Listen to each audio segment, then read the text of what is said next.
Well, good afternoon, everyone, and welcome to Gettysburg National Military Park and another installment of our midwinter lecture series. My name is Dan Welch, and today we've got another park employee with us today, another park ranger today, a young man by the name of Andrew Regiec.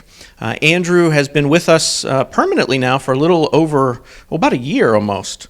A little under a year at this point. Andrew currently serves as our education technician in our division of interpretation and education. But previously, Andrew has worked at several other national parks, including Mount Rushmore, Tallgrass Prairie, as well as some state parks as well. And not too far down the road from us, one of our sister parks, Catoctin National Park. So Andrew has been across the country and has been able to take in a lot of the historic sites, and today he's going to bring to you the story of a not often looked at battle, the Battle of Mine Creek, that he had an opportunity to walk the battlefield and learn about during his time out at Tallgrass Prairie. So with that, I'd like to introduce my friend and my colleague, Andrew Regiec.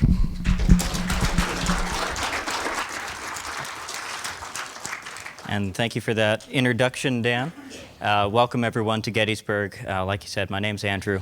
A couple of things before we jump into talking about the Battle of Mine Creek. First of all, this program is going to be in the range of about 3 times the length of the Battle of Mine Creek. So please do not mind that. We are going to be talking about sort of the lead up. When I was given this program by my boss, he said, no one knows anything about Mine Creek. We're going to have to do kind of an overview. So we are going to turn the clock back here as we get into talking about Kansas and what happened out there in the Civil War as it pertains to that area. Beyond that, as far as housekeeping things go, one more thing, I do have source lists / printouts of my slideshow. If anybody needs them at the end, please come and see me. That being said, I think we're all set to go. And if I can get the technology to work with me rather than against me, we'll jump right in. So what we're going to do is we're going to turn back the clock starting from Mine Creek, which actually takes place in 1864. We're going to turn the clock all the way back into the 1850s. And the story of Mine Creek really starts with the Kansas-Nebraska Act way back during the Franklin Pierce administration, which is the guy before Lincoln, if we're looking at our Civil War history. So it goes back quite a ways. The Kansas Territory is established in 1854, and prior to the Kansas-Nebraska Act going into effect, there's what's called the Missouri Compromise of 1820, and that basically says slavery, as it expands, as the United States expands to the west, slavery is going to be following a line that is drawn across the United States. But that didn't really make a lot of people terribly happy. So what ended up happening by 1854 was that they repealed this Missouri Compromise and implemented what was called popular sovereignty. In other words, when a new state was entered into the Union, into the United States, the people of that state could determine whether or not that would be a free state or a slave state by voting. And so that's what's going to happen when Kansas is going to be coming into the Union. And slavery really is that issue that begins to tear this nation apart with that repealing of the Missouri Compromise and then going into the Kansas-Nebraska Act. So this is going to spark a cycle of violence that will lead to, first of all, protests, burning of towns, and eventually it'll lead to murder, chaos, and a period called Bleeding Kansas, which precedes the American Civil War. So we go into this period of Bleeding Kansas, and it starts right in 1854. It runs up through approximately 1861, but even as the Civil War is going on, Bleeding Kansas is in effect, basically.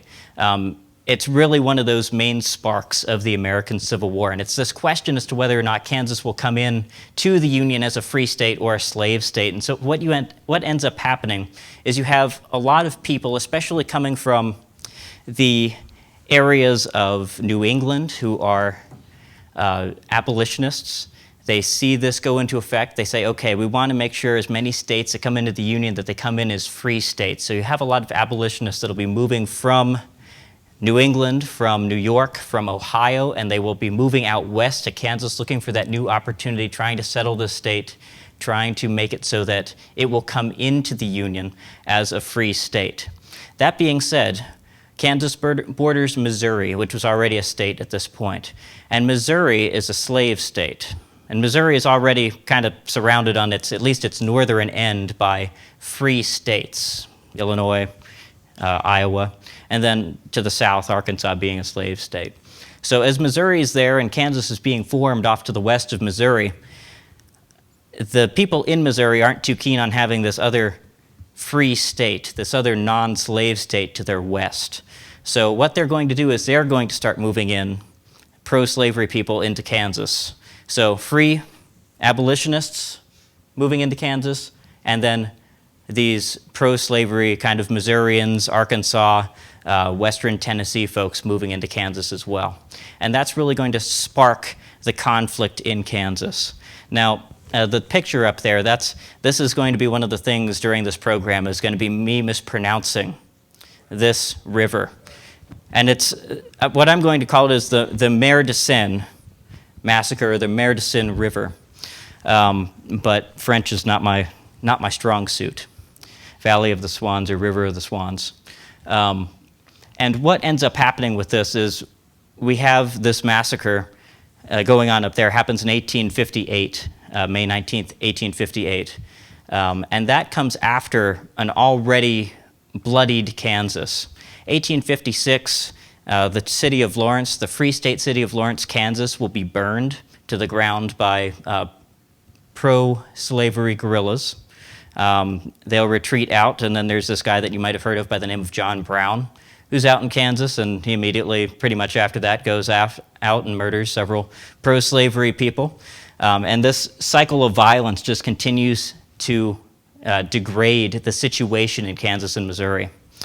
And what you end up with is stuff like this happening all over the place. The Mer de Seine massacre happens in southeast Kansas, actually pretty close to where the Battle of Mine Creek happens at what is called a village called Trading Post, and we'll talk about that later.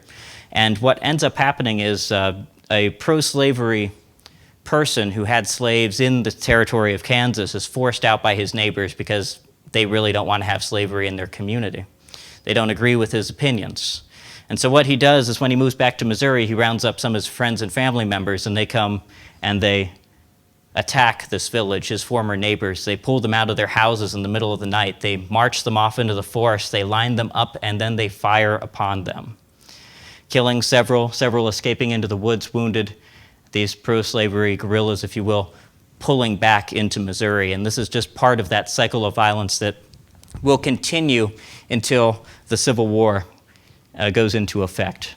Now, for those of us that study the Battle of Gettysburg, we do have a connection to the Kansas Territory, and that would be the governor of the Kansas Territory in the late 1850s. His name was John White Geary. He fought at Culp's Hill here at Gettysburg.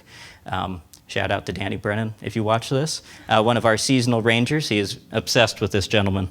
John Geary, as being governor appointed of the Kansas Territory, he says, "I desire to know no party, no north, no south, no east, no west, nothing but Kansas and my country." He will be removed from that position when the Buchanan administration comes into effect. Now, Kansas will eventually get its statehood, even though through all of this cycle of violence, you see the flag of Kansas up there from today. Their motto in Latin, "To the stars through difficulties," or "Through difficulties to the stars." Statehood, January 1861, so we've just missed Kansas Day. Yes, that's something they celebrate. It comes in as a free state with that popular sovereignty being decided, and over the course of the American Civil War, they'll raise over 20,000 soldiers. And I have on the bottom there Fort Scott, which is a town in Kansas today. It's also a National Historic Site. We're going to talk a little bit about that as it pertains to the Battle of Mine Creek. So worth a visit if you're ever in that area. Now, war in the West is a little bit different than war in the East. something that really struck me when I was doing the research for this program, and something that really affected me as I was thinking about how to present this slide, was how do I frame this war in the West?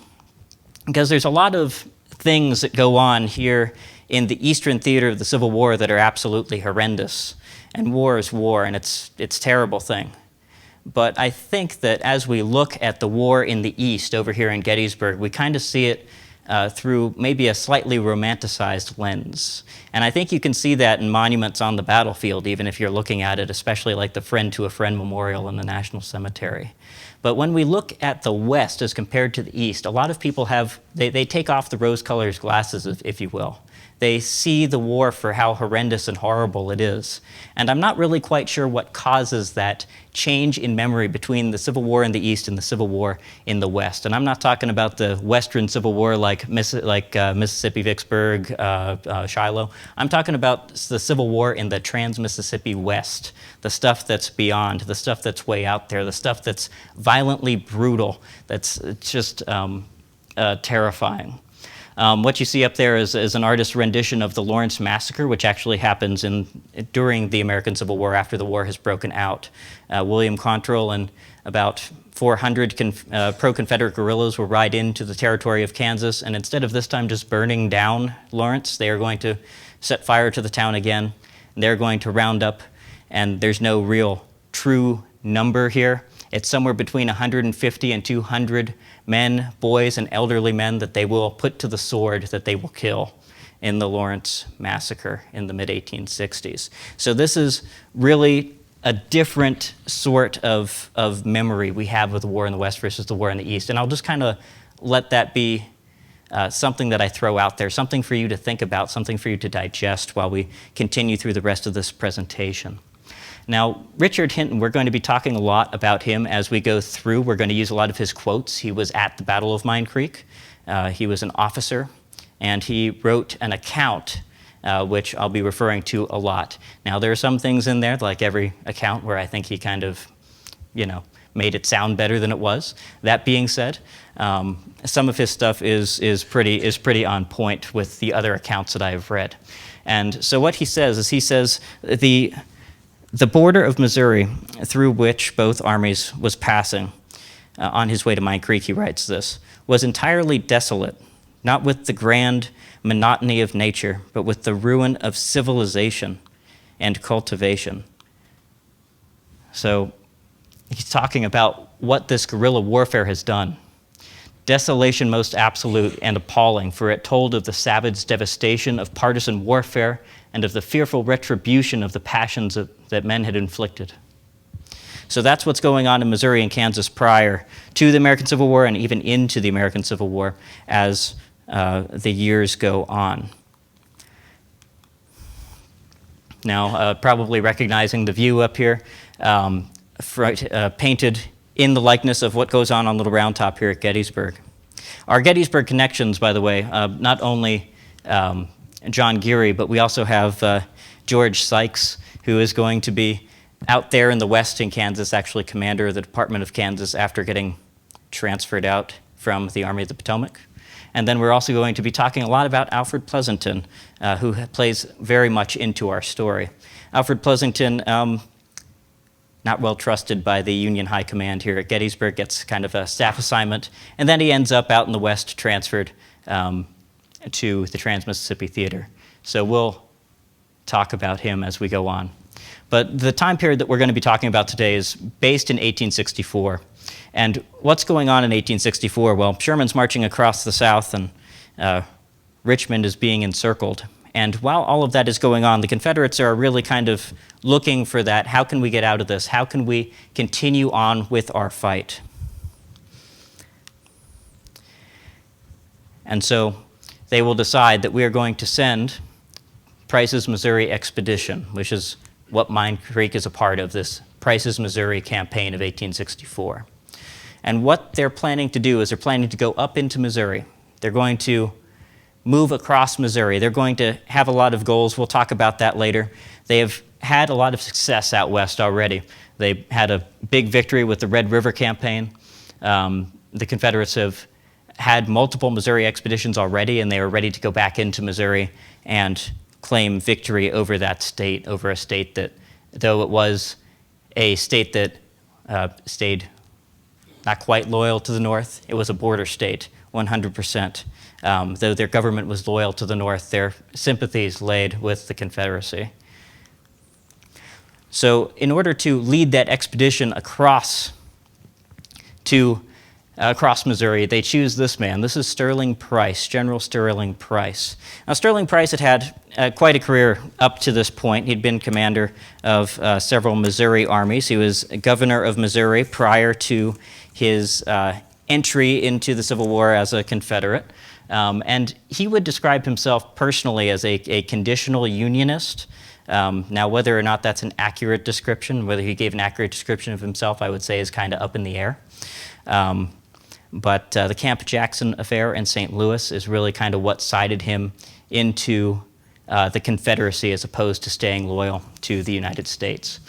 So Sterling Price he's kind of an interesting character because he's one of those people, he's like a middle manager where the people above him really don't like him. The people that are with him, the kind of the same level, they don't really like him either. But the people that are under him adore him. So it makes sense to keep him in place. Now, he has an interesting relationship with Jefferson Davis, President of the Confederate States. And I just wanted to read you a little bit out of this book, this exchange that they had. This is from Jefferson Davis and His Generals by Woodworth. I thought this kind of sums up their relationship pretty well. Price walks into Jefferson Davis's office and he says, "Well, Mr. President, if you will not let me serve you, I will nevertheless serve my country. You cannot prevent me from doing that. I will send you my resignation and go back to Missouri and raise another army there without your assistance and fight under the flag of Missouri and win new victories for the South in spite of your government."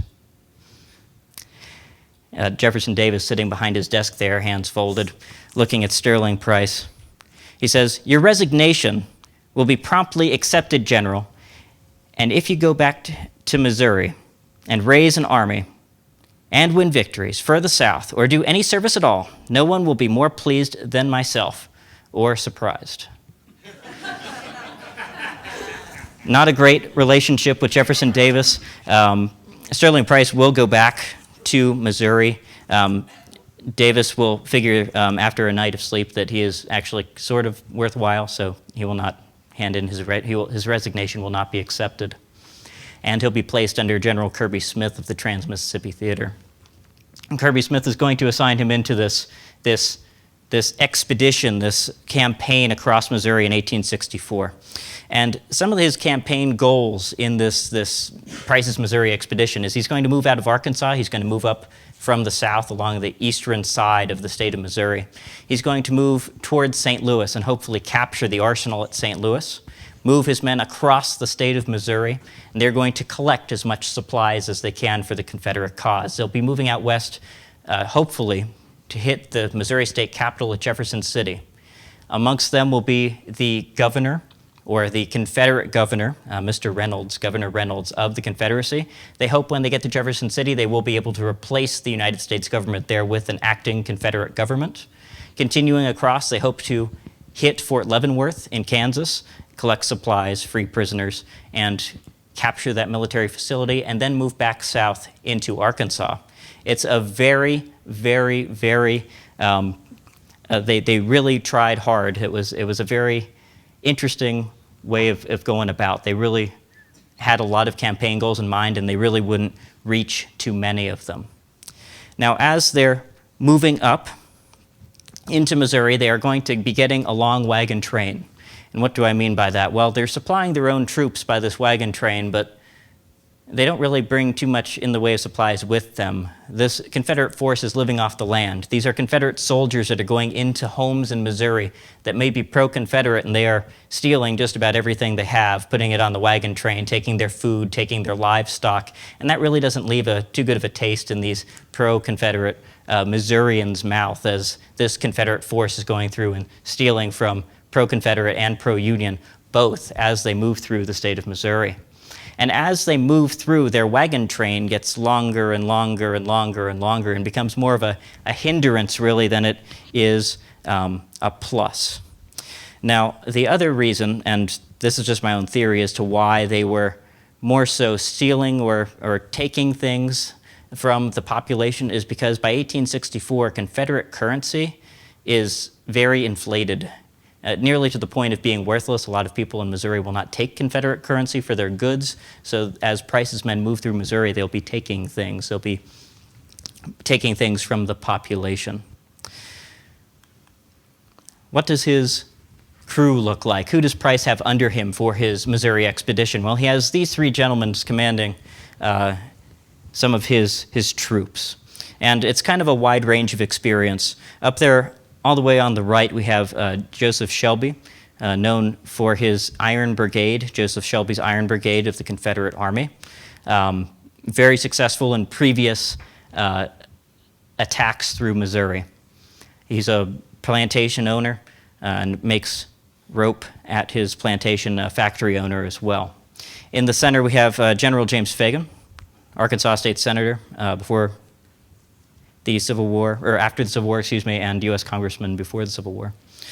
Sort of an interesting gentleman. And then, of course, on the left, I think I have the most interesting of all three of them. We have General John Marmaduke, who is attended, very well educated, originally from Missouri, goes to Yale, Harvard, and the U.S. Military Academy at West Point. So a very interesting character.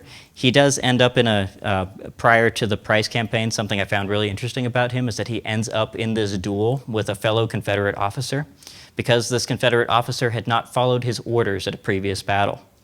They basically throw down the white glove and Marmaduke kills his fellow Confederate officer in a duel, which is I think very interesting. He's a character worth a read if you are looking for something to do one day. Now, this is what Price's campaign looks like on this map. He starts way down in Arkansas. He's going to move up from Arkansas, going to move up through kind of eastern Missouri. And the first thing that they're going to do as they're moving up through eastern Missouri is they're going to have a conflict at Pilot Knob. And something I should mention before I go too much further into this, the numbers for this campaign are all over the place. And I mean all over the place. When we get to the Battle of Westport, there are some books that have the Battle of Westport, they have Price's numbers at 20,000 men. There are some books that have Price's numbers at 8,000 men. We're looking at an upwards of about a 10 to 12,000 man variable in the numbers dependent on what source you're looking at. So this is very much in flux, and the numbers on here, they're my rough estimates from the research that I have done. That being said, all of them will say about before them. So just to give you an idea, they are not exact numbers because the exact numbers are one of those things that I think has been lost to the sands of time. Now, and he starts out, about 25% of his men are without weapons. Price's men marching into Missouri. They will pick up weapons along the way as they start to gather supplies. And if you think it was difficult, the task of supplying the men here at Gettysburg with the proper ammunition, just imagine if your troops just went to some farm, picked up somebody's shotgun, you know what I mean? And all these troops are just gathering these weapons in, and they have a very limited ammunition supply. That's what they're doing, moving through Missouri. And as they get up here to Fort Davidson, up to Fort Davidson or Pilot Knob, depending on what you call it, whether you're doing that Confederate named battle or that Union named battle. Price gets kind of sidetracked because when Price gets there, there's a general up there at that battle, at that fort by the name of Thomas Ewing. And Thomas Ewing was a very hated person, United States Army general, very hated by the population of Missouri for some of the orders that he had issued as a military governor or a kind of a military officer in especially western Missouri. So it kind of becomes a personal vendetta at Pilot Knob, a not very strategic location. Price gives battle there against Thomas Ewing. Ewing successfully defends the position until they decide they're going to be overwhelmed by Price's forces, and Thomas Ewing's forced to blow up the fort there and retreat up to St. Louis. The thing that he did, though, is he delayed the Confederate force long enough as to where they could reinforce St. Louis. And now Sterling Price, when he goes out and he scouts St. Louis, he kind of looks at it and he goes, yeah, I don't know. I don't know that we can take St. Louis. I don't know that we should attack St. Louis. He's waited too long. St. Louis has been reinforced by the United States Army. So Price is going to pull back from St. Louis and say, all right, well, we're going to scratch that off of our list of goals. So his next goal is to march across Missouri. Kind of think of the way that Amtrak currently goes across Missouri. And they're going to move across Missouri, and they're going to head for Jefferson City, right in the middle, the capital of the state of Missouri. They're going to be taking all of this plunder along, these Confederate soldiers that are moving across this landscape. And as they're moving through the state of Missouri, there are all of these, I don't want to call them randos, but all of these random people that start coming out of the woodwork and joining Price's Confederate force, because maybe they're pro-Confederate, or maybe they have their own ambitions, or maybe their friends are going. And they join up with this Confederate army that's marching across Missouri, and Price's ranks swell. Entire new units are formed from these militiamen, these individuals, and some of these guerrillas, some of these bushwhackers, these Confederate kind of terrorists, if you will, these pro-Southern terrorists as they move across Missouri. There are all sorts of people going in there. There are criminals that are falling in with Price because they can use this as a cover to do their criminal acts. So there's all sorts of people that are coming out of the woodwork. They're joining Price's ranks. By the time Price gets to Jefferson City, his army is swelling. There's more and more people, but he took so long to get there because they were so busy taking things that he gets there and he notices there's all these new defenses that have built up around Jefferson City. And he goes, well, I don't really want to attack that either because I think I'm going to lose a ton of men if I make a frontal assault on that position. And so they're going to go around Jefferson City, much to the angerment, the enragement of Governor Reynolds, who is with Price's Missouri expedition, who will not be installed as the next governor of Missouri. He will write a very, very angry newspaper article about Sterling Price after the action is done with the expedition. So they'll continue to move across the state of Missouri. The goal kind of changes as they have not been able to accomplish their initial objectives. Their goal is going to change. So now let's go after Fort Leavenworth and let's take this town called Westport in western Missouri. Westport is now a neighborhood of Kansas City, Missouri, just to the south of the original piece of Kansas City. That's kind of up in this area here on the screen. And that was the trailhead for a lot of the trails going out west. If you're familiar with the Oregon Trail, the California Trail, the Santa Fe Trail, they leave out of Westport as one of the trailheads for that. So a lot of supplies in that area. And so Price is going to be moving his forces toward that vicinity. And I have that estimated range, like I said, estimated range for me, 10 to 15,000 Confederates by the time they get to Westport. They have swelled in ranks. They've lost some people. They've deserted. Other peoples have come in. I kind of land on the higher end of that. But like I said, estimates range between 8 and about 20,000 Confederates at Westport, and it just depends on the source that you look at. Now, what is the United States Army doing about this? Well, they start to form up for the greater Kansas City, what is now the greater Kansas City area, for the Battle of Westport. And this is going to be your command team for this campaign for the United States Army. First of all, you have Major General Samuel Curtis, commanding the Army of the Border. And under him, you're going to have these three gentlemen you probably recognize, Alfred Pleasonton on the right as being here at Gettysburg.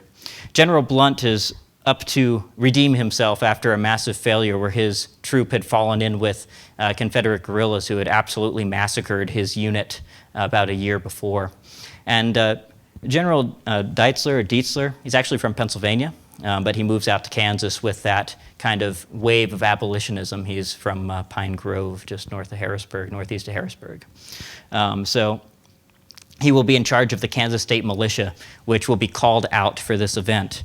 Now, there's a couple of things going on. One of my colleagues, Ranger John Nicholas, did a talk on the election of 1864. And as we're moving through this, we are in October of 1864, this time frame. One of the other things that Price thought is that maybe we can disrupt the election of 1864 if we move through. Maybe we can get Kansas to call out their militia, and then they won't be back in time to vote. So there might have been that going on as well. when the militia is called out. And that's at least a theory that's thrown out in several of the books that I have read. So what happens? Well, there's a battle at Westport. There's also one at Independence. There's one at Bryan's Ford. And this is called the Gettysburg of the West. I'm not making that up. I know there's a battle in New Mexico that's called that. But if you go to Kansas City and you go to the monument for the Battle of Westport, it says right on it, the Gettysburg of the West. So that's where that source is coming from. Now, what happens there? This painting is from the Missouri State Capitol building. Well, basically, Price's force is moving.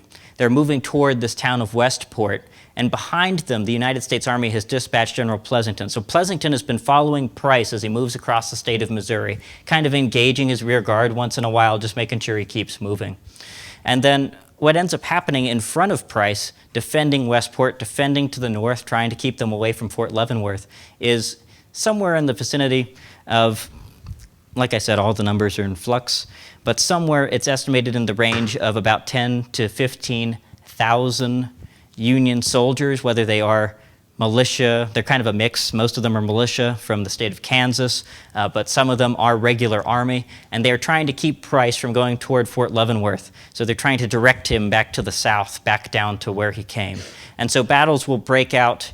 If we're looking at the week of October 20th, they'll break out nearly every day during the week of October 20th, 1864. And what ends up happening is Price's force will be pushed back toward the south, back through Kansas, back down toward Arkansas. And this is the area modern day that we're looking at today. This is the area that we're exploring. We're talking about the Battle of Westport, which is basically right under where it says Kansas City. And then the Confederates will retreat. And if we kind of follow this here, they zip kind of back into Missouri, the dotted line there at the border between Kansas and Missouri. They kind of jump back into Missouri. And as they're retreating south, they're moving pretty quickly through the state of Missouri. But what they'll do is they'll kind of jump. The road at that time will jump back into Kansas, in this vicinity here north of what is called Pleasanton today, named after our general, though kind of a misspelling. So the Confederate Army will move in, and all the time they're being pursued by Curtis's force. They're being pursued by mounted soldiers. A lot of these guys in Price's army are what we call mounted infantry during the Civil War, so infantry that's on horseback. They are not trained as members of the cavalry forces. They are trained as infantry, if they're trained at all. So they're moving south through Kansas, and when they jump into Kansas, they are causing all sorts of destruction. But as far as our purposes today, we're looking down here kind of Mound City. If you go just to the east of that, that is where the Battle of Mine Creek occurs, right there between Pleasanton and Mound City, if you draw that line. And there are actually 3 other engagements that day that we'll also mention. As Price is retreating from Westport, as his men are falling back down that border, Alfred Pleasonton is in pursuit. And this is what Kansas, well, at least in my estimation, what Kansas would have looked like at the time. This is a photo I took at my last park at Tallgrass Prairie. But it was open prairie. It was open land. And Major Benjamin Jones of the 3rd Iowa writes some great reports in the ORs. He said, "We marched early, constantly and rapidly over extensive prairies dotted with devastated farms, lonely chimneys, which mark the ravages of war before the rebellion." Again, going back to that guerrilla warfare before the Civil War, going back to that bleeding Kansas. And then we have Major Robert Hunt, who, at Gettysburg, we also had a hunt, so it makes it nice and confusing for me. He says, "We marched all day and night, a distance perhaps 50 miles. Given that's how fast these troops are moving across that eastern part of Kansas, heading back south, back toward Arkansas. Now, their objective is going to change again, Price, as they're moving south. There's a military post down there called Fort Scott. That is their new objective. Raid Fort Scott, take the military supplies there, burn the fort, and get out. And that's kind of their new objective as they move south. Now, that being said, his wagon train is still growing. And by the time he leaves Westport, by the time he's on this retreat, by the time Price is heading this way, he's estimated to have somewhere in the neighborhood of about 500 wagons pulling behind his soldiers. So quite the amount of wagon train that is holding them up as they're in pursuit. Now, remember I mentioned all of those people that are gathering in with Price as he marched through Missouri? Well, there's all sorts of stuff going on when Price's force comes back into Kansas. There's all sorts of problems that start happening. The bottom there, I have General Order Number 11, which was repealed 9 months prior. That was kind of the auspice, the reason given for Price's men to be so destructive in eastern Kansas. That was Thomas Ewing, and it got repealed when he was replaced. Basically, that said that if you lived in a certain area in Missouri, you would have to leave your farm and all of your stuff, and you'd have to move in closer to the United States Army so that you could not support guerrilla activities, which happened in that section of Missouri. It really only affected 4 or 5 counties on the western border, but it was enough to really anger a lot of the citizenry of the state of Missouri. And there was all of these irregular troops with Price. There were tons of them. They moved into this Price's expedition, and they then kind of did their own thing as they marched on down through eastern Kansas. There was plenty of foraging and plundering. This is what Hinton writes about it. He said, "Along the line of retreat of the rebel army, every house within reach of the main body of flankers was robbed of everything it contained. All kinds of clothing were taken. Every flannel was in some instances taken from infants. Every morsel of food, cooked, uncooked, was consumed and destroyed or taken along. All the stock that could be led or driven was taken. In fact, every valuable and not valuable thing was taken." So at least that's his take on what's going on. I have up there scorched earth total war. As that army moves back into Kansas, they are going to take nearly everything from these people that have settled in Kansas. The Missourians are enemies of the people in Kansas by this point, and the Kansans are enemies of people in Missouri. And that state-by-state rivalry, that hatred for one another is going to run deep into this campaign. So when Price's army comes over into Kansas, they are going to be doing all sorts of rather terrible things to these people. Marmaton, Kansas is an interesting example. This also comes from Hinton, but it's reported in several newspapers of the time. And you'll notice the date here, that week of like October 20th through October 25th, that's kind of what we're focusing on, October 27th. October 23rd, as Price's army is marching south, about 150 rebels under the command of Major Piercy attacked that town, Marmaton, Kansas. The only force to oppose them were about 40 poorly armed citizens. The rebels approached so quietly that the men had barely enough time to get into line when they were fired upon. The fire was returned and 2 bushwhackers were wounded. The others fell back a short distance, but soon returned to the attack, driving the defenders out in disorder. The village was then sacked, and fire was set to the Methodist church, the stores of Aiken and Knowles, and of Cobb and Jones. The house of Mrs. S., the widow of an officer of the 10th Kansas, was also burned, Mrs. S. being savagely maltreated and robbed. 10 prisoners were taken, stripped nearly naked, and shortly afterwards marched a short distance, unarmed and defenseless, and were fired upon. 6 were killed, 4 escaped by running into the woods. And then he lists the people who were murdered in the bottom there, civilians, some of them having been retired from the Kansas militia or having previously served in the Kansas military, some of them not.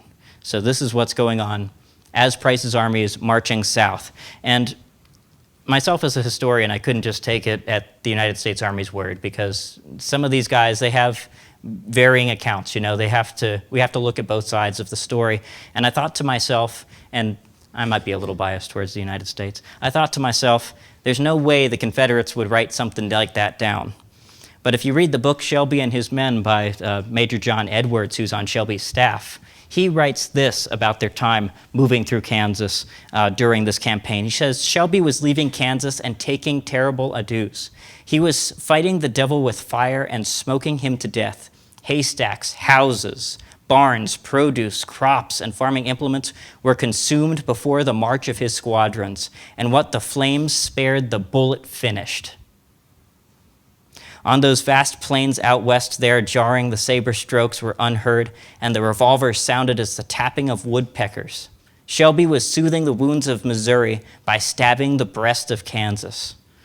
So, in other words, And there it is right there in the Confederate account written by the guy who was there. These are the things that they were doing to the civilian population as they moved toward Fort Scott. This is total war, scorched earth, even before we think of that, coming around, maybe even if we think of it more of a thing with later wars. So as Price's force is moving south, they are going on a fighting retreat. They are moving through this area, southeast Kansas, and thunderstorms are going to take over that area, hit them really hard. The 23rd, the 24th, on that night, there will be plenty of rainfall. And this will create mud, and roads out in the western United States, they were dirt. So as Price's 500 wagon train is moving through this mud, it's thick, it sticks to their wagons, they're not able to move very freely. And behind Price's force, there's constant contact with this United States Army force that is following them, that is pushing them, is pushing into their rear guard. And this makes all of the streams, the creeks, the rivers very fast flowing and deep. So this is going to hinder Price's retreat as he's moving. Again, from Hinton, he said, the condition of the roads through the heavy rain and the passage over them of the rebel army, it became evident the movements of our troops would necessarily be slow. Yes, that sums it up pretty well. So as we get to October 25th, the day that the Battle of Mine Creek happened, we have 4 different engagements that happened that day as the cavalry force is chasing Price. And they're going to engage the rear guard first at, there's that name again, the Maire de Sine, or I'll say the trading post. They're going to engage them again at Mine Creek. They're going to engage them again at Little Osage. They're going to engage them again at the Marmaton River back over in Missouri. And this is the area we're looking at. Again, trading post up here, Mine Creek, and then as we move on further down, Little Osage isn't too far from Mine Creek, and then back over into Missouri is where Marmaton takes place. So first battle of the day, Battle of Trading Post. There's 2 mounds that border either side of the road as given in the accounts. If you look at modern day US Highway 69, you'll actually see the 2 mounds that they're talking about, which is kind of fascinating because they're kind of right there off the road. You drive through the same road today as you would have back then. And they say that there's Confederate defenders on either of the 2 mounds, and down here south of the town of Trading Post, or the village of Trading Post, is where the Confederate Army had encamped. The Confederates will continue their retreat, but they are engaged by a general by the name of Sanborn and his 2nd Colorado Cavalry, which will be attacking the mounds, trying to drive them back. That'll happen all through the night of October 24th. If there's fighting at about 1 a.m. is when they initially engage on October 25th as they start pushing Price's army. Price's army will be in full retreat again early that morning, moving down south, continuing on their way. And as they are pursued, they are exhausted, but so are members of the United States Army. They are utterly exhausted. And Frederick Benteen, who you may have heard of before in a different context, he was at the Little Bighorn many years later with George Custer. He's on top there. He was in charge of one of these cavalry brigades, and he said, that day we marched over a desolate country and bivouacked without forage for our jaded horses a distance of at least 42 miles. To give you an example of how fast these guys are moving. The other gentleman up there on the screen, that's General Sanborn there, lower right, and then lower left is Colonel Phillips. We'll talk about him a little bit more in time, but they are our brigade commanders that we're going to be talking about down here with the Battle of Mine Creek. Now, as far as Mine Creek goes, this is a picture of what it looks like today if you go to the battlefield. And if you're familiar with Rock Creek down here along 97, that's approximate size. That's approximate, just to give you an idea. The problem with Mine Creek is that there is such a, because it floods, there is such a drop in the bank. They said at the time of the battle, the drop in the bank is somewhere between 6 and 10 feet to jump from that edge of that bank down into Mine Creek. And because it had been raining, the water was much higher. The ford here, of course, being stone bottom, you can see it, where the wagons were actually going through, and you can kind of make out the road, the old Fort Scott Road there in the distance. And so as the Confederates are moving across here, Shelby's Iron Brigade will go across first, and they'll get a good distance away. The wagons are going along in between the brigades, and as they're moving, as they are going, a wagon will overturn in the crossing, and it will back up the Confederate forces they are trying to cross Mine Creek. Right behind them are members of the United States Army as they are pushing and pushing in toward the battle. And now we get back to the wall. The majority of the wagons had already crossed, but there were still some that were hanging out there. And this is from the Confederate view at the Battle of Mine Creek. This is, if you're in the Confederate rank, that is your view in front of you. That is what it looks like today. And that's their visitor center, kind of in the center there. The Confederate brigade that'll be positioned to the left, Confederate division that'll be positioned to the left is that of General Fagan with his regiments there. And then to the right of the center will be General Marmaduke with his Confederate division. Total strength of these forces, somewhere between 7,000 and 8,000 Confederates with their back to the creek. They have been told to keep the United States Army off of the wagon train, defend this position, and then fall back when they can. Now, the Union Army, they're right on the tails of the Confederates. The rear guard, the skirmishers on the back of the Confederate train, are under the command of this gentleman. This is General John Clark, and he's fighting their rear guard action. Now, the Confederates going into this battle have quite a few disadvantages. Remember that I said they kind of like have all of these different weapons that they've collected over time? They really have no way to supply all of that ammunition to their troops. And their weapons are, even if they have the issue weapon, the Enfield,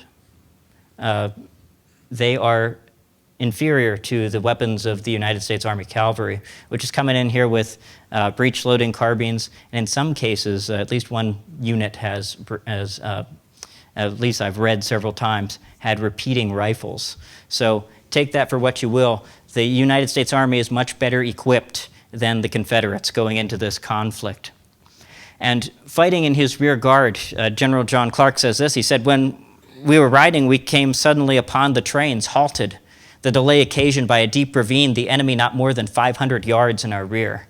So this is Clark's force hitting the back of Price's force that's retreating over this Mine Creek where they've hit a choke point and they can't get everybody quite well across. So they begin to form up their lines of battle underneath General Marmaduke. Now, as far as the United States Army force is concerned, these two gentlemen are up front. We have Phillips' brigade and Benteen's brigade with their different kind of makeup there.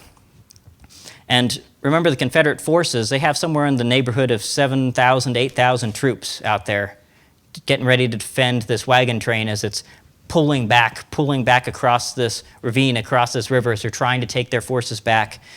And then you have Benteen's force, he's the senior of the two commanders, with about 2,600 men. So the Confederates outnumber the Union forces 2-3 to 1, and they are preparing their defense against this United States Army cavalry that is attacking, that is pushing onto their position. Now, there's a story in Richard Hinton's account that I think is pretty funny, or maybe not funny, but it's pretty interesting. It's one of those things that he definitely, like, you know what I mean, like he made it up to make it sound good. But he says as he was riding along with Phillips' brigade, they passed by this cabin, and the Confederates were putting a little bit of fire into them just to deter them. And he said there was this woman outside, out front of her cabin, holding her kids in her arms, and as they rode past, she was yelling, "Hurrah for Kansas, hurrah for the Union." Now, it's an interesting picture that he paints, but I kind of doubt that if there was gunfire going on, that a woman would have her kids outside their house. That's just my opinion, though. But it's one of those stories, right? One of those stories from Hinton that I don't fully trust. Now, this is what it looks like again. If we go for the layout here, the layout of the battle, you are on the Confederate line. You have your commanders, General Fagan, General Marmaduke. You have Phillips up there, and you have Benteen and the directions that they're coming from. This is your view if you're on the Confederate side. This is where the Confederates are placed, and that's where the Union forces are placed as they're coming at you in just this big, flat, open space of prairie. Well, what does that end up looking like if we use from the Civil War Trust or the Battlefield Trust, if we use their map? Well, this is what it looks like. We have Phillips up here coming in. We have Benteen up here coming in. And then we have Marmaduke defending right in front of that gorge, right in front of Mine Creek. We have General Fagan on the left, of the Confederate left, right in front of Mine Creek. The problem here is that Marmaduke, he's gone to West Point. He knows that this is not a good defensive position, but he doesn't have any other choice at this point because of how quickly they could get their wagons across and because of how quickly the Union Army was gaining up on them. One more thing before we kind of go into this battle, into the fighting of this conflict. There's Missourians on both sides here. We have troops from Missouri who are falling in with the United States Army. We have troops from Missouri who are in with the Confederate forces. And there are a lot of different terms, but I'm going to simplify it as much as I can. Missouri State Militia, they are riding with the United States Army. Missouri State Guard, they are riding with the Confederate forces. So there's also the enrolled Missouri Militia. There's another group that's different. And it's rather confusing, but to keep it simplified for our purposes here, Missouri State Militia US, Missouri State Guard CS. The Missourians are on both sides of this conflict, and we get this quote from Benjamin Jones, again, of the 3rd Iowa, about in his after this battle. He said, "It would have been worse than fanaticism to have prophesied that the governments of Missouri and Kansas would unite, especially after all of that fighting that had gone on earlier, and drive out the defenders of African slavery and the destroyers of government, as our delight to do." Major Benjamin Jones having no qualms about what he was fighting for in that instant. Now, this is our member, James Blake, of the Missouri State Militia Cavalry, just to give you an idea of what they would have been outfitted as. So what happens with the Battle of Mine Creek? Well, it's a pretty quick thing. It's only about 20 minutes in length does it take the actual fighting, as these Union forces are coming up, as they're pushing in those Confederate skirmishers, the Confederate rear guard. The thing that's going to happen is that Benteen's brigade is going to be on scene first. Benteen is under orders. He is to press the Confederates as much as he can. He can see in front of him. As a matter of fact, the 7th Indiana gentleman who wasn't there, but he got the account afterward, he said every man in both armies was in plain view. So they could see each other. They could see each other as they were riding on their horses, as they were mounting on this plain. We already have that account from that Confederate gentleman, Clark, who said they were so engaged they could not dismount. They did not have time. And so Benteen, as he moves forward, is going to order a full charge onto this position, onto that Confederate position. We're at even though the season's changed, we're now on the Union position, looking toward the Confederate position. And Benteen is going to order a charge, and leading his brigade, he's going to have the 10th Missouri State Militia. And the 10th Missouri State Militia is going to begin their charge. And as they do a cavalry charge, they don't just blow the charge and then go all out. They begin at a slow trot, and they slowly build up until they get close, and then they slow back down so they don't injure themselves as they're going back into battle. And so the Missouri State Militia Cavalry, they'll begin their charge. They'll begin to move forward along this Union line. And then all of a sudden, as they're getting up to a gallop, they're getting closer and closer to the Confederates. The Confederates are ready to take them on. They don't know what it is, but this unit stops dead in its tracks. And the Confederates are firing now onto these Union soldiers as they are advancing. Benteen, in his own account, he says he rides out in front of them and he yells, let's go, charge, move forward, let's keep going. He's trying to encourage his men, riding out in front of them. And they're just not going anywhere. So the 4th Iowa, which is also in line with them, these are professional soldiers, they're not state militia. They ride out and they ride around the 10th Missouri, and they continue the attack into the Confederate position. And as the 4th Iowa does that, they will begin a chain reaction that from left to right, the Union Army will begin, the United States Army will begin to fall into line and begin again their charge as they are charging into this Confederate position. My theory is that if you're in a unit that maybe has, I don't know their number, but if the entire 2 brigades have about 2,600 and you're charging into about 7,500 guys, that they probably saw that number, went, oh, that looks pretty scary. Maybe we can't do this. And they hesitated. And that's going to hold up the entire attack. This is an artist's rendition of what that battle looks like, the Battle of Mine Creek. This is Major Pierce of the 4th Iowa charging into the Confederates as the entire casualty of Benteen's brigade begins to smash into the Confederate line, them still mounted on horseback, as unable to get into the line of battle properly. And then you'll see Phillips' brigade back here beginning their attack into Fagan's line. The Confederacy had set up cannon. They'd begin firing, but a lot of accounts say that they might have only got off 1 or 2 rounds before the United States cavalry was on top of them, smashing in to their line. So all havoc had broken out.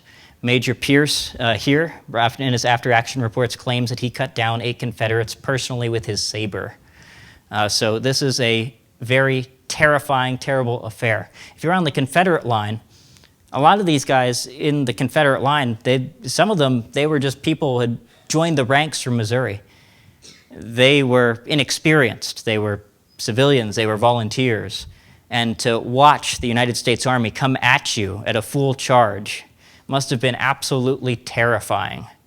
And as the 4th Iowa smashes into the Confederate line, as the rest of the Union Army smashes in the Confederate line, the Confederates will begin to break and run. And some of them begin to break and run even before the Union Army hits them. A lot of these Confederate soldiers are not very experienced. They're not ready for this sort of thing. They've already been defeated. They've not really met any of their goals of this campaign. And now they are being attacked by this extremely scary force, this extremely well-trained, well-equipped force that will drive them back. And they begin to break and run. Again, this is what that looks like. Some of the confusion as these troops are moving forward is that there's Confederates in captured Union uniforms out there. So you don't really, there's a lot of confusion. And Major Pierce actually writes after the battle, he said, "We advanced so far into the enemy's ranks that Major General Pleasonton, when he came up, ordered our own battery to shell us, thinking that we were the retreating enemy. Me and my men were obliged to scatter to avoid being cut to pieces by our own shells." So that's what's going on here. They don't really know who is who. It's mass confusion, and the Confederates are retreating across the creek as quickly as they can, and they're doing it so fast that as these new troops are coming up into the line of battle, as they become engaged, even General Pleasonton doesn't know who's his own and orders artillery to fire into them as they are sweeping behind the Confederate line and trying to cut them off, trying to cut off their retreat. There's a couple of This is a very, very short battle. Like I said, this whole thing only takes about 20 minutes. And in the course of that, about 20 minutes, we have 2 Medal of Honor awardees. That would be probably the most appropriate name ever for somebody who's in this branch of the military. Sergeant Young and Sergeant Dunlavy are going to both capture Confederate officers. So Dunlavy is going to capture General Marmaduke in his haste to retreat, and then Young will capture General Cable, who's a part of Fagan's division. So as they fall back, they're both of the 3rd Iowa, they'll capture these generals. Dunlavy's story is pretty interesting. Basically, Marmaduke got separated from his command as his men were trying to fall back, and Marmaduke was there trying to rally his men, trying to get them to stay in line. And he looks over and he sees this Dunlavy, James Dunlavy. And James Dunlavy's there, and he says, he's looking at General Marmaduke, and he's like, "There's a Confederate general." He's kind of looking around, where are my guys at? And Marmaduke's like, "Hey, you, don't point your gun at me, fire at the enemy." Because Marmaduke thinks that Dunlavy is one of his own guys. Because Marmaduke had all these guys in U.S. uniforms under him, that he says, "All right, well, don't, keep fighting, don't run away," trying to rally his men. And Dunlavy goes, "All right, well, General Marmaduke, you are my prisoner, get off your horse." And at that time, Marmaduke had figured that he was done. So not only was it a complete chaos for these Confederate soldiers, these about 7,500 Confederate soldiers that as they ran, jumped, tried to move across the creek, the Union forces captured Confederate soldiers. Now, remember what I said about the West. The West is it's remembered differently than the East. And it's probably because of some of this sort of thing. If you capture an enemy soldier in a friendly uniform, those people were to be executed. And that will happen to a lot of the Confederate soldiers that are captured if they are in Union uniform. It is assumed that they had, well, gotten that uniform in some sort of way. So they will be executed by the United States Army on site. Many Confederates will be captured. Many of them run across and they continue their retreat without arms. Some of them, in their attempt to flee, actually throw away their guns. And that is recorded in at least 3 separate sources that I have run across. Wiley Britton, who wrote Kansas in the 60s, puts it this way. He was also at the Battle of Mine Creek. He said, "In this pursuit, the Federal soldiers used their revolvers and sabers freely, increasing the consternation among the Confederates and causing them to throw away their arms and equipments and everything that impeded their flight." And if we go back to another source to let them speak for themselves, Samuel Crawford put it this way. He said, Marmaduke's division, for fighting purposes, had been utterly destroyed, and all the officers and soldiers at the front knew that fact. The demoralization would extend to Fagan's division. We had good reason to believe that on the account they were preparing for a second charge. And after the order to halt was received, the remainder of Benteen's men who were south of the creek came up and completed the formation of the new line. Sterling Price himself puts it this way in his report. He says, "I immediately mounted my horse and rode back at a gallop after passing the rear of the train. I met the divisions of Generals Fagan and Marmaduke retreating in utter and indescribable confusion, many of them having thrown away their arms. They were deaf to all entries or commands, and in vain were of all efforts to rally them.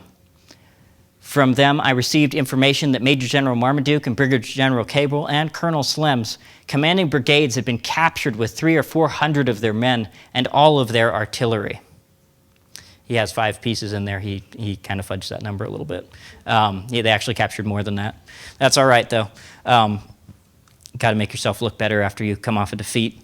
So General Sterling Price, he knows that his 2 rear guard divisions have been absolutely decimated by a very small Union force. He's in confusion, and Shelby's brigade begins for their next defense. What happens after the battle? Well, that's kind of where we're going next. This is a monument that's in Mound City, not too far away from the battlefield at Mine Creek. Wounded are removed from the field to hospitals. U.S. dead are removed for burial, either to their homes or to Mound City, where there's that plot in their city cemetery, or to Fort Scott, to the National Cemetery there. Confederate dead are initially buried on the field. That kind of sounds familiar, much like here. Confederate enlisted prisoners eventually will be sent to the prison at Alton, Illinois, and Confederate officer prisoners eventually will be sent to Johnson's Island, Ohio, after first being sorted out at Fort Leavenworth. Now, James Montgomery said this. He said, "When this last named battle was over, my wife and daughters and other female friends hurried to the field in search of friends, each hoping for the best but fearing for the worst." A slide that I deleted out of the show right before I came in here had a quote on it. I'm going to paraphrase it. It was from a gentleman who was acting as a scout for Benteen. And he said that the horror of the retreat was unimaginable because the horses, as they were wounded, were gushing blood of horse. And you had these wounded soldiers lying on the ground, and they were being stamped on by these horses, and blood was covering these wounded horses as they moved around the field. It's just an absolutely terrifying thing, battle in any case. So what happens? Well, this is our casualty count. This actually comes from the Mine Creek, Kansas Visitor Center that they have on site there from the Kansas State Historical Society. So this is our official casualty count, at least as far as the state of Kansas is concerned. 15 United States soldiers killed, 94 wounded, 1 captured, total approximately 110. Confederates, about 300 killed, about 250 wounded, about 600 captured, total 1,150. The Confederates got, well, they didn't make out too well. Even though they had the superiority of numbers, they did not have superiority in weapons, and their morale, if it wasn't already nearly completely broken, you can guarantee that this battle did their morale in. This is basically the destruction of Price's force as a fighting force. After the Battle of Mine Creek, there's a couple of more skirmishes that day, but this is the end for them.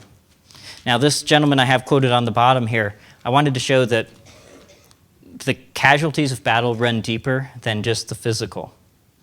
And today we know today we know a lot more about PTSD than we did during the Civil War. But Colonel Lazier of the 1st Missouri State Militia said this. He said in a letter to his wife, he said, "Often at night when I would be riding along or sitting on my horse, my thoughts would wander, and I fancy I could see the children asleep and you, dear wife, rolling on an uneasy pillow, thinking of the one that you could not tell, but that he was then a cold and stiffened corpse on the battlefield." So the injuries run more than the physical. There's certainly a mental toll of battle, especially out in this place, out in the Trans-Mississippi West. The other skirmishes on the 25th, you have Little Osage, Benteen's men, Phillip's men, they're going to stop. They're going to rest after the Battle of Mine Creek, and Sanborn is pushed ahead of them, and they are going to rout the Confederate rear guard from the Little Osage River. That's on the bottom part of the map there on the screen. And then you have the Battle of Marmaton River, where McNeil's brigade, another brigade we hadn't talked about under Pleasanton, is again going to attack and rout the Confederate rear guard. And with that, October 25th is going to come to a close, 1864. That evening, Dr. William McFeeters, who's a surgeon as part of Shelby's Confederate division, writes this. He said, it's been a disastrous day. And then he already knew that the morale of this army was broken, and at the end of the day, this plunder, this wagon train, this was to be their kind of last goal, this last piece of their objective, that they could get back all of this plunder back down into Arkansas, back down to the Confederacy. But that night, because it had been such a hindrance to them in their movement, Price orders that the train be burned, the train be fired. So McFeeters writes, "Destroyed a great many valuables and personal effects. We had a bonfire of the wagons and other things." So that last piece of Price's Missouri expedition was now a failure. The last piece I have there, Newtonia, it's actually where a piece of Blunt's cavalry will catch up with Price's forces, and they are not really able to make a dent in the Confederate forces. You might even rule that a Confederate victory, if they had one along this campaign, was to repel Blunt's forces. They made kind of a little push against what was left of Price's shattered army. I do have, and I just got this book. Let's see here. There it is. I just got this book this other week here. It was kind of late in coming, but this book was published last year. It's called New Fields of Adventure, and it's the writings of a topographical engineer of the American Civil War by the name of Lyman Bennett. And he went to the battlefield at Mine Creek months later, in January of 1865. And this is how he describes it. So if you're interested in kind of what the aftermath looks like months afterward, this is what it is.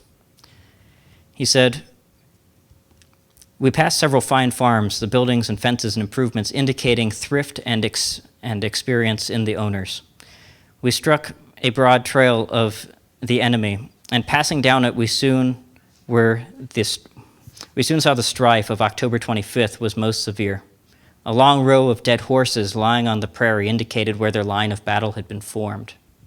The surface of the prairie had been completely trampled by horses and men, and several complete roads were formed where their artillery and trains had passed.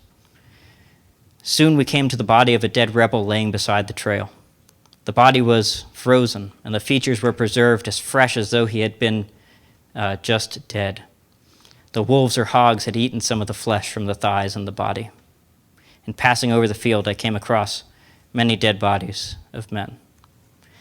So the cleanup of the Mine Creek site really didn't happen until much later, until this gentleman actually writes a letter to General Curtis to allow a burial detail to come out and rebury what had been dug up in the past few months. So a really terrifying sight. Now, today if you go to Mine Creek, they have a nice little battlefield visitor center.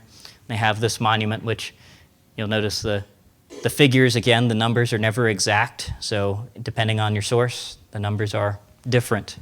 But you'll see this monument. Upon the rolling prairie and across Mine Creek occurred the largest Civil War battle in Kansas.